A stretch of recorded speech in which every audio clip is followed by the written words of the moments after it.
In today's show, the Blazers come up just short in a valiant comeback effort against the Memphis Grizzlies. A tough loss, but a pretty entertaining one, and I think one that you can take some true positives away from. Welcome to Locked On Blazers. Let's find some silver linings, shall we?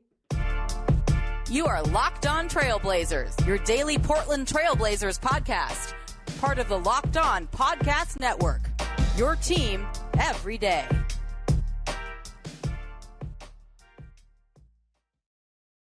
What up, world?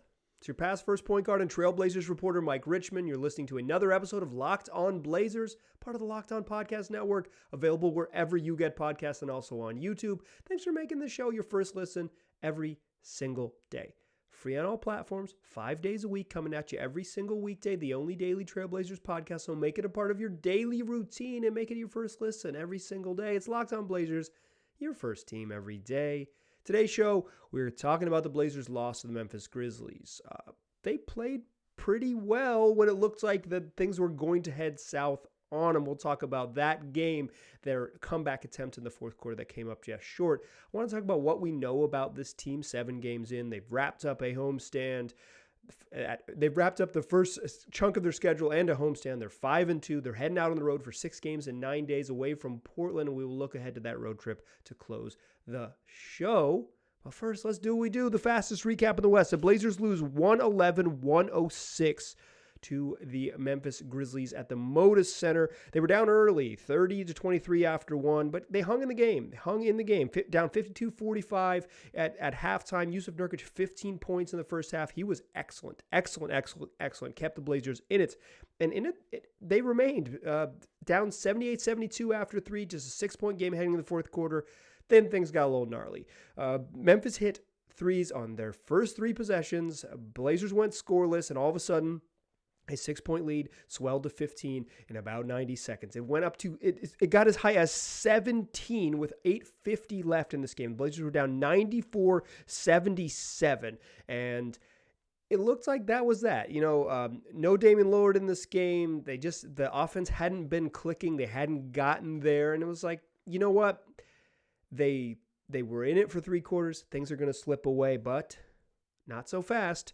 My friend, Blazers rip off a 21-4, or if you want to slice it another way, 19-2, but from down 17 on 2 separate occasions to tied at 96, 19-2, capped by back-to-back Anthony Simons 3-pointers. Dude was great in the fourth quarter. From the 8:50 mark to the 3:39 mark, the Blazers erase a 17-point deficit and give themselves a chance in the final 4 minutes, tied at 96. Tied 2 more times, tied at 98, and then again at 100 following 2 Anthony Simons free throws.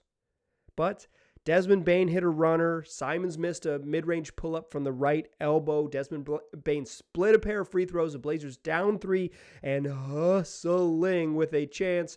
They hit it ahead early, and Jeremy Grant gets called for a travel. Somehow his 4th travel in this game. He was called for Jeremy Grant, not the Blazers. Jeremy Grant himself was called for 4 travels in this game. His 4th one with 45 seconds left in this game gave the ball back to Memphis. Blazers foul on a Nurk reach-in, driving Desmond Bane coming around a offensive rebound. Desmond Bane, they reset. Desmond Bane comes around a pick, and Yusuf Nurkic reaches, gets called for a foul.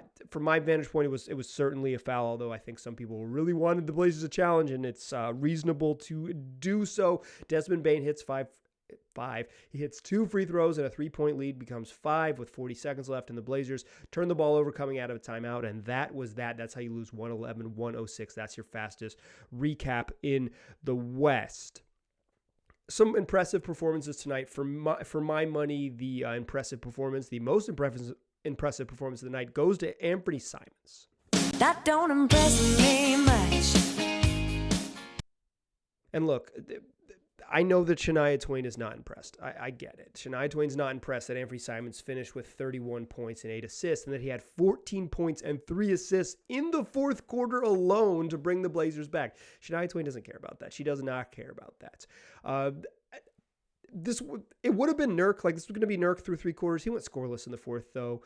He was great. He kept the Blazers in it. He would have won the Shania Twain impressive performance of the night, but he he just didn't. He was good on defense in the fourth quarter. Came up with some big stops, challenging Ja vertically around the rim, and I thought he did a good job of cleaning up the defensive glass for the most part, except for a crucial rebound late. But the difference in scoreless in the fourth quarter and 14 in the fourth quarter during the comeback, it goes to Ants. Certainly could have gone to New York and finished with 23 points, 13 boards, and 4 assists. Jeremy Grant added 23, 5, and 3 dimes. Blazers got a huge night from Keon Johnson, the best game he's ever played as a Blazer. I know he's had better statistical games, but played down the stretch, guarded Ja Morant, missed a three-pointer late when the game was tied that would have given the Blazers the lead. Really clean look from the corner. Just missed it. It happens. You obviously you want him to hit it, but that's kind of the nature of this thing. He was really good. Had a huge spinning layup, cutting from the right wing, getting into the paint, spins back to his right hand because he's so quick and he loves that spin move. Keon was great. Finished with 10 points, 5 boards, 3 assists in his 18 minutes. He earned the right to play in this game. The Blazers had been mostly closing with Justice Winslow in those minutes. Mostly, I mean, the one other game that they had to make a decision without Damian Lillard in the game, it was Justice who closed in the final 5 minutes. Tonight, it was Keon. I think in some ways it speaks to the Blazers' depth that they get to have those choices. On the Grizzlies side, Desmond Bane was nuts, had 20 in the fourth quarter, finished with 29. He was kind of struggling, and then he almost had a 30-point game. Ja Morant, 20 points, 9 boards, 7 assists. 11 from Santi Aldama, who I thought was really good early and then kind of cooled off. 14-11 from Steven Adams, who was just insanely physical, and 10 points from John Konkar and David Roddy off the bench. I should have mentioned this from Yusuf Nurkic. Career high, 3 made three-pointers. Went 3 for 3 from deep. And he did the MJ shrug, if you're familiar, the MJ shrug after he made his third three-pointer. Incredible. Truly, truly incredible. Nurk was really good. Ant was just fantastic when the game was there. When the game needed to be won, when the game was there for the taking, Ant made sure they had a chance to go ahead and take it. And his back-to-back threes were massive buckets that really got the crowd going, but they wouldn't have been in that position without Nurk through the first 3 quarters. Just one of those nights where tough to choose the Shania Twain impressive performance of the night. I think this was a frustrating loss. For sure, if you're a Blazer fan, frustrating loss because they left some stuff on the table. They turned the ball over 20 times. They started the game down 12-2, and then they gave up a bad run at the beginning of the fourth quarter to dig themselves a hole and had to come back. And Chauncey Billups cited the close to the first quarter as just another sort of just messy stretch when they couldn't score and were giving up easy buckets when they should have been a little bit closer. They had some issues in this one, but they're down 17. They came back and had a chance to win it. I feel like there's some real legitimate positives from this game. Keon's performance is a positive.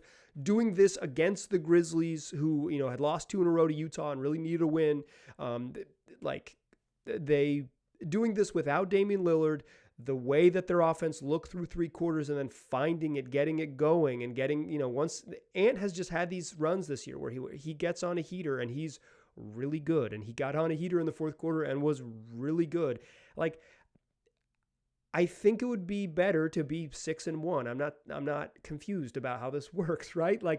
Having 2 losses is worse, and losing any game is worse, and all of falling behind 17 is worse. But this was a gritty performance, and when they needed to be gritty, they were. Okay, we got to lock in. We got to get some stops. They got some stops over 4.5 crucial minutes to get themselves back in the game, and then it literally just came down to a Keon Johnson missed 3 and a shuffle of his feet from Jeremy Grant, and this is a 1-possession game with 40 seconds left. Blazers even might have been leading in a 1-possession game with 40 seconds left. It was the margins were really thin. I came away feeling good about this team. And it made me think about what we've seen through the first 7 games. That's what I want to talk about in the second segment. We got a sense of what this team is like, and that's what I want to talk about is my sense of this team through the first 7 before they head out on the road. That's what we'll do in the second segment. But first, let me tell you about Prize Picks. Look, I enjoy playing Prize Picks. I get after it on the app, but you can also go to prizepicks.com. And how it works is you choose between 2 and 5 players, and if they go higher or lower than the Prize Picks projection, you can win up to 10 times on every single entry. So we're talking points, rebounds, assists, steals, those stats if you're playing the NBA, but they've also got everything. That's the NFL, MLB, NHL. You can do it for the PGA when it's in season, college football, men's college basketball, women's college basketball, soccer, esports, NASCAR, tennis, you name it, they got it. And the best part is you're not competing against other people. It's just you versus the Prize Picks projections. Entries can be made fast, under 60 seconds to pick a ballot on the Prize Picks app and get your money quickly with safe and fast withdrawals. Currently, it's operational in 30 states and Canada. That includes Oregon. So if you're a local listener here to Locked On Blazers, you can get on Prize Picks. I play it pretty regularly. So download the Prize Picks app or go to prizepicks.com to sign up and play daily fantasy sports. First-time users receive a 100% instant deposit match up to $100 with a promo code Locked On. If you deposit $100, they're giving you $100. You deposit $50, they're giving you $50. Don't forget to enter that promo code at sign up for an instant deposit match of up to $100. That's Prize Picks daily fantasy made easy. All right. So the Blazers are sitting here at 5-2 after a frustrating loss. Anytime you lose a team that has Dylan Brooks on the employ, you're going to be frustrated. Dude's a villain and he's good at it. Blazers had this game right there. It was in the balance right there, final 3 minutes, and they lost. Frustrating game, but I think this game illustrates why I feel pretty darn good about where this team is at. Earlier this week, I did a whole sort of statistical breakdown. This was on Tuesday's show of where they're at in the defensive rankings, and they're among the league leaders in transition frequency. They get to the free throw line a whole bunch. They keep, they're a low foul team, all of these things. That's the stats breakdown. I just have good vibes about this team. Their vibes are just better than they've been. And I know that that's kind of an amorphous feeling. But last year, in so many games, Blazers would be, down 7, it swells to 13, swells to 16, swells to 19, and they're done. That game was over and they had no chance to come back. And I don't want to paint a comeback loss as this triumph of spirit, but this really speaks to who they are this year. They're grittier, they're tougher, they stay in the boat through the rapids, they do not bail out of the canoe. They're just, what we've seen from them and what we saw from them on Wednesday evening was a team that is just tougher, tougher in every sense of the word. They're tougher in their physicality. They play more physical. I asked Taylor Jenkins what he's seen, that's the Memphis Grizzlies head coach, before the game, what he's seen differently. And he said this team just is more on it and more aggressive defensively than they were a season ago. Their rotations are sharper, their physicality is better. They get after it. In that sense, they're tougher, right? You feel them and they're tougher. But they also just they had a quit last year. And I think some of that was just the bad vibes around the team. I think some of that was certain veterans on the roster last year didn't jive with the coaching staff. Creating a basketball team in the NBA is an inexact and uncertain science, but this year's group buys into it. Jeremy Grant fits what they want to do. Josh Hart fits what they want to do. I think Yusuf Nurkic just had back-to-back really nice games. Every time it's taken a step forward. You get good minutes from Keon. You get good minutes from Justice Winslow. Shaedon Sharp's, he's a teenager. He's going to have his ups and downs. Tonight was a down game for him. But, he's showed flashes of being there. And even in this game where he was not very good, still had a nice block in the first half where it's this is a dude who gets the plan, gets the memo. You're not going to get cheated.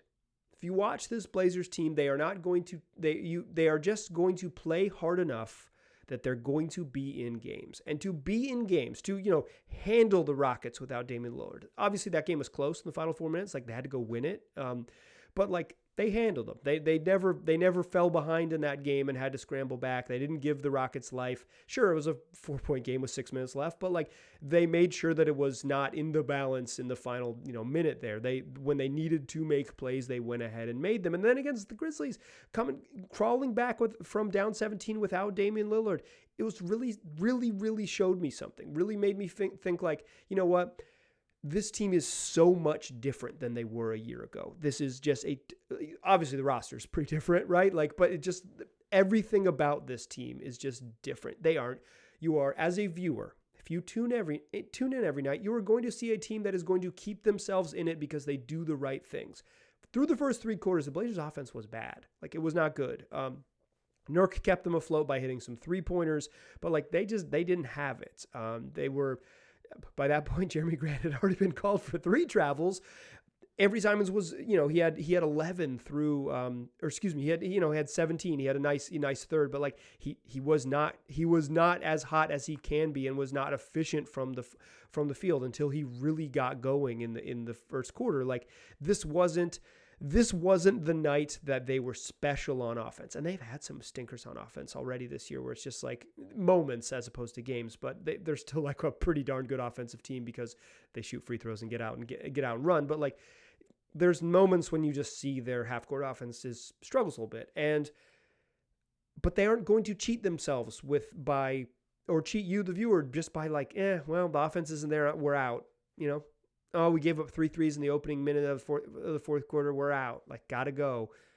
They're just gonna bring it. They're gonna give it a chance. They're gonna give themselves a fighting chance and give you a chance to be entertained by them. Like, there's a lot of I'm a numbers person, right? Like, I strongly believe in the numbers, and I did a whole darn episode about it. So I'm kind of avoiding doing it here, just like banging you over the head with small sample size numbers. But like, this team makes sense. The roster makes sense.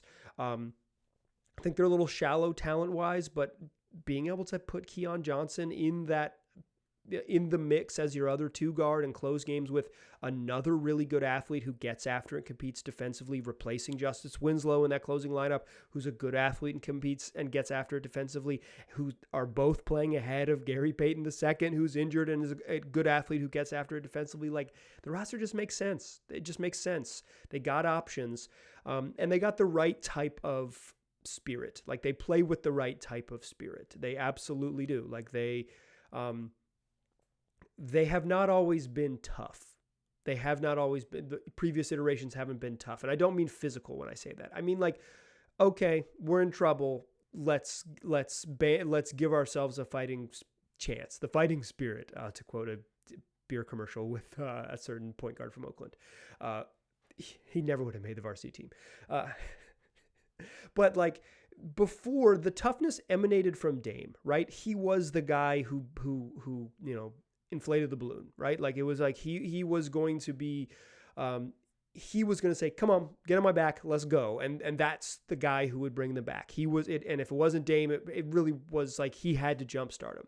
To see them do this against Memphis, to be able to say, young Anthony Simons, a 23-year-old, let's ride, to quote a corny quarterback. I'm quoting everything dumb right now. I've watched too much TV recently, but like, Ant says, let's go. I'm ready. And they were with him, and the defense was there, and they locked in. And then when they needed to get stops, they gave themselves a chance to do it. This was a tougher, grittier group than they've been. And I think through 7 games, we can say with confidence, we're 10% of the way through the season. Not quite 8 and some change percent through the way through the season. It's still very early, but this team has the makings of a team that is actually tough, and toughness matters. And that's going to carry them into this road trip. 6 games, 9 days, starting Friday evening. Let's talk about what the road trip ahead for your Portland Trailblazers. Join me in the 3rd segment, won't you? Still a pass first point guard. I'm still Mike Richmond, and you are still listening to Locked on Blazers. A homestand that showed us this team's gritty, this team's tough, this team will not let go of the rope. I know I used the canoe analogy earlier, but now we're using the rope analogy. It's this is what happens when we record after 11 p.m. All the analogies come out. This group is tough, but they're going to get tested over the next 6 games. They go on the road and play Phoenix on Friday night, then have a back-to-back and play Phoenix on Saturday. They play Miami on Monday, then a back-to-back Wednesday, Thursday against Charlotte and New Orleans, and they have a day off and close out at Dallas. 6 games, 9 days. It keeps on a-coming. It is unforgiving. Like a couple days off, and they come back and play 2 more the following week at home, a couple more following week at home. Six games is a long road trip. The Blazers have 3 such road trips this season. Excuse me. The only team in the league with 6 road trips, 3 6-game road trips. 2 other teams have 2. It's just a geographic thing to some extent. The Blazers are in the geographic footprint. They're not even playing any Northwest Division teams in this, or aren't at all. Excuse me. So it isn't a weird geographic footprint thing here, but just in general, they're going to travel a bunch because they're far away. Sacramento's 500 or 600 miles away. Denver's not close. Minneapolis not close. It's far. It's far to play the next team. They're gonna travel a lot. 6 games, road trips are a way to prevent sort of the overall back and forth travel. Stay out longer so you don't come back. I understand why the league is doing it, but that's a challenge. That's a long time on the road, and say 2 back-to-backs in there to pile it up. What does a successful road trip look like? I think for me it's 3-3. If the Blazers come back at 8-2 or 8-5 rather, you say great, keep it moving. Better than 3-3 is a massive success. I don't think 2-4 is a panic mode by any means. But it's 4 losses in the 9-day stretch. You're gonna feel it as a fan. That's a lot. I think 3-3 though, if you split these, that's great. I will say this: the back-to-back games against the Suns are both winnable. Phoenix is balling right now. They're good. They're just a good basketball team, but they're missing DeAndre Ayton, and without DeAndre Ayton, they're just not as good as they've been. I don't even mean that I don't mean to be breaking news here, but Jock Landale and Bismack Biyombo aren't as good, but they just beat the Timberwolves in a game where they were just straight up better than them, and their size didn't matter against their lack of center options didn't matter against a team that's gigantic. But those back-to-backs, hard to win twice, just anecdotally hard to beat the same team twice in those back-to-backs, those little series. I think you can split those games. Miami, the Blazers got housed by Miami in the game that game that Dame got hurt rather, but that's a winnable game. Miami is not significant. They are not rolling yet. They're not rolling yet. Miami is capable of being really good, but Kyle Lowry has struggled. The game he didn't struggle is basically against the Blazers, where he shot it really well. He has mostly struggled this year. That is a tough game to be sure. On the road against a team that really gets after it defensively and has capability to shoot themselves right on through any game with the way Max Strus and et al., Duncan Robinson, Tyler Hero can really get it going if they shoot it. But winnable game, because Miami is not firing on all cylinders like they have been typically at this time. Charlotte's not a good team. That's a close to a. There's no such thing as a must win during the regular season, but there's definitely a should win. And the Charlotte game is a should win. It's the first night of a back-to-back. Then you go to New Orleans. Then you go to Dallas. Those are 2 really good teams. New Orleans they've kind of been up and down, and they had some health stuff. Brandon Ingram's still not cleared from the concussion. They'll. I think if they're healthy, that New Orleans is really, really good. But they just haven't been, and if they're not, they're beatable. They got good depth. They got obviously a superstar in Zion Williamson. You're familiar with CJ McCollum. New Orleans can be very good when they're good, but their lows have been relatively low. That is a tough game on the second night of a back-to-back. That, to me, that's if you're just circling, it's first 3, you could win any of those first 3, although it's unlikely you beat the Suns twice at home. So you're probably looking at a split heading into Miami, right? Miami is an imminently winnable game against a tough team. Charlotte, you have to win. So right there, you could be at 3 wins if you beat Miami. But New Orleans seems like a loss, like if you're just penciling it out. Second night of a back-to-back, 5 out of your sixth game on the road, long night, long trip rather, and then Dallas to end a road trip. Dallas good, like again another team who hasn't come out as hot as maybe we thought, but like good and capable of beating anybody that good. MVP candidate, and if they ever figure out what to do with their starting center spot, they're going to be trouble. That's a tough one. Just end of the road trip, a tough place to play against a good basketball team. Somehow every Mavs Blazers game in the non-tanking era has been pretty darn competitive. They've been really fun recently, so it should be a really fun game, but that's a tough one. That just makes the Charlotte game and winning one of those Suns games incredibly important. You split with the Suns, you win Charlotte, you just have to find a win out of Miami, New Orleans, and Dallas. You got to find one win out of those three. You split the trip, you come back 8-5, that's the ticket, then you're home free. That's how you do it. This team has shown that they're gritty enough to do that, but a long road trip is a test of that grit. It is a test of how together you are. I mean, the Blazers like buzzword this year, and like even some of my media members are falling into this trap and asking them about connectivity. Just let them bring up the buzzword on their own. You don't need to help them. They'll find it. They know how to hit the word of the day. The word of the year for the Blazers. They want to be connected, and the way you show that is you play together on the road away from home. Like you stay with the plan. You stay connected to the game plan on each individual night. You do not stray beyond that game, and you figure out a way to come back 3-3 or better on a 6-game roadie. Tomorrow's show, we're going to preview those Suns games, talk a little bit more about those matchups with Phoenix. That should be a whole bunch of fun. I also got a couple fun stats, look ahead prepared. So tell your friends about the show. 5 days a week, available wherever you get podcasts. Make it your first listen every day. Why don't you make your second listen Locked On Sports Today? It's a 22-minute program hosted by Peter Bukowski, getting you caught up on all of the biggest stories across all of the major sports leagues. So whatever it is, if you didn't have time to watch it, you can get caught up really quickly. There's too much sports on TV, but you can make time to watch or listen to Locked On Sports Today, available wherever you get podcasts. I appreciate you listening. I'll talk to you soon.